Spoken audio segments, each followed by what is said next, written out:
Bar pressure, Joyce! I almost got it on the city property. Let them deal with it. It's unbelievable. I mean, you could supply an African village for a week with the water he used to move that paper cup. You say the same thing every Saturday. Come away from the window if it's so annoying. You can set your bloody watch by them. Your fishing show's sturdy! If we ever get into that much of a routine, Margaret, just shoot me. What's so different about us? We do the same thing every Saturday. No, we don't. Yes, we do. Every Saturday morning we go shopping at the mall at 10 o'clock sharp. Oh, God, look at the time. William, Elizabeth. I'll take the dogs out to do their business. You make the list. We don't want to get caught in traffic.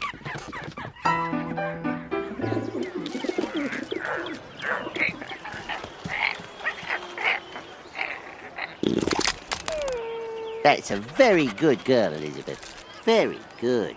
Very good indeed. And William, anything from you? I didn't think so. It's always the same thing every day. Elizabeth never does this, you know. No, she can go at the drop of a hat, anytime, anywhere. I just don't get it. You eat at the same time, you sleep at the same time, you do everything at the same time. Why can't you do your business at the same time? I mean, it's ridiculous. It's not like Elizabeth and I don't have anything better to do, you know. Well, Elizabeth doesn't. She's just a dog. But I do. So will you please go?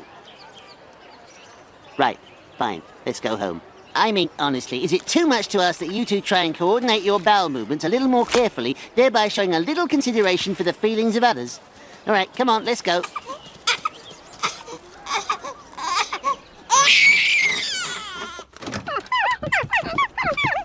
Everything all right? No, William refuses to go. Yeah, Elizabeth goes within 4 minutes of getting to the park. Well, today it was actually close to 3.5 minutes. 3:31 to be precise. You time the dogs doing their business. William just sits there. He must have to go. Look, the dogs will do their business when they're good and ready. But think about it, Margaret. If William doesn't do his first bit of business until night, when Elizabeth is... Why don't you just get the car? All I'm saying, Margaret, is it wouldn't hurt for William and Elizabeth to practice a bit of synchronicity. Oh, enough, Bob. Look at all those people. Go, go, go. And why? Because they're all consumers, Margaret. Consumers bent on, consumption. Obsessed with the pointless acquisition of mass-produced products, in a vain effort to bring some meaning into their shallow, pathetic lives. Did you remember to add tube songs to the list? Yes, and a jar of pickles. Oh, good. I love... Bob, look out!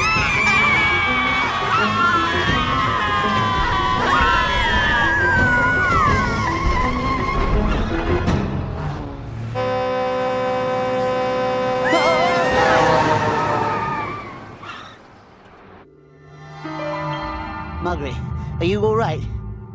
I think so. What about you? Yeah, I'm fine.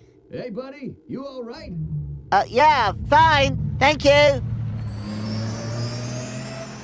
I am fine. Oh, I have to get out of the car. Oh, God. I've never felt so alive. Margaret, your dress, it's never looked so red. I feel like I've woken from a long sleep. Yeah, it makes you wonder how many people have died without ever having really lived. Bob? Yes? I want to live. I want to feel my adrenaline pumping, my breath coming in short gasps, my heart pounding to bursting. Margaret, it's broad daylight. We've been given a second chance, a chance to do something with our lives. You're right, Margaret. We've got to grab hold of life and take it for all it's worth. And I know just the place to start. Excuse me, is this a cue for the Grim Reaper? We're looking for some pulse-pounding excitement. You ever been on the Grim Reaper before? No, but we hear it's very exciting.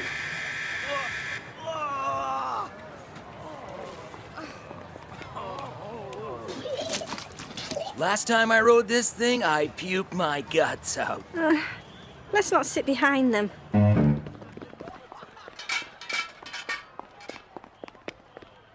Thank you. Bob, do you really think this thing is safe? Oh, Margaret, that's just there to scare you. I mean, they put these rides up and take them down every weekend. I mean, these people are professionals. It's perfectly safe. I suppose you're right.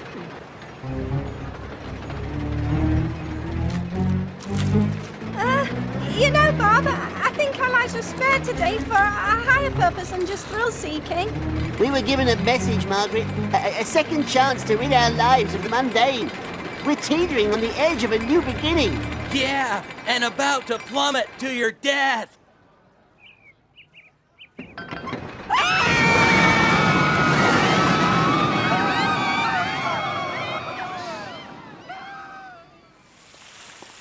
I don't know what they're so upset about.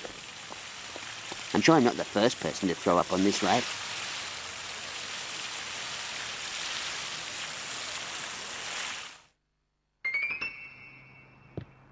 Oh, I'm absolutely famished. I could eat a horse. Oh, this is fantastic. You know, the only thing that's really missing is a pickle. Bob, I've been making a list. Oh, good. Don't forget the pickles. No, it's a list of all the things we've never done. And And it's a lot longer than the list of the things we have done. I always wanted to travel more. When I was in dental school, I always envied the students who managed to find themselves by, crossing the Sahara in a Land Rover or paddling to the source of the Limpopo in a dugout canoe or something like that. Well, you could still do that. It's not too late. Oh, I don't know. Seems like a lot of trouble to go to just to find myself. Besides, what would I be doing up the Limpopo in the first place? Oh, we could go to Sudbury to see that big nickel. We've been meaning to do that for a long time. And you never know, you might find yourself there. Great. Sudbury. What else? Well, there's Wawa. They've got a giant goose. Well, it's still not too late for us to have children. A giant goose, you say? Maybe we won't have children right now, but until we, decide, it doesn't mean we can't make a difference to another young life. I've been thinking about those teenagers we saw at the roller coaster.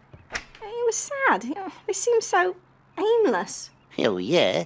Well, that's the kind of people the roller coaster attracts. You're not going to see venture capitalists and tax attorneys lined up for tickets, are you? Still, there must be something I can do to help them. Yeah, I suppose you could always try and find some young victim of society and slap some sense into them. Me, I prefer the inner life, the life of the mind. Margaret, think of all the great works of art, the paintings, the sculptures, the noblest expression of human aspiration. Absolutely fascinating, inspiring, moving, deeply, deeply moving. Oh, now this, what is this? The Plantains by Montieri. The sensuality of the plantains is contrasted with the austere depiction of the gardeners as a rebellion against the then current notion that man was superior to nature. Yes, oh yeah, that's what I thought. I mean, you can see that. Really?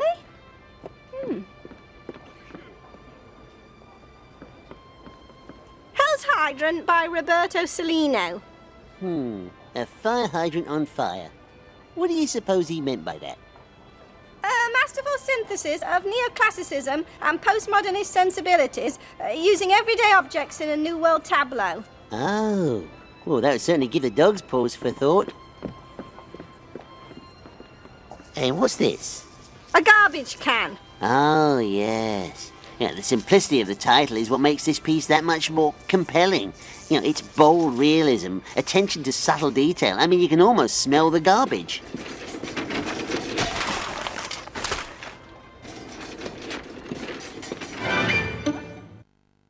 Well, I could certainly use their help this week. I'm giving a foot care seminar.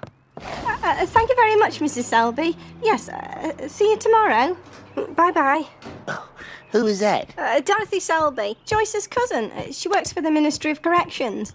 I'm going to supervise a couple of girls who've been sentenced to community service. Oh, God. I hope they're not going to be hanging around here nicking the silverware and making long-distance phone calls. Oh, of course they won't. It's a good thing if that's your attitude. Oh, I'm sorry, Margaret. Of course, you're right. I suppose my mind is on, bigger issues. I don't think art really answers the timeless questions. Like, who are we? Where are we going? Questions dealt with in the great books of literature. What's that? You going to read Canterbury Tales? Yeah, well, it's widely considered to be the first novel. No, it isn't. Daniel Defoe's A Journal of the Plague Year is. Oh, right, yeah. I think I'll go read in the living room.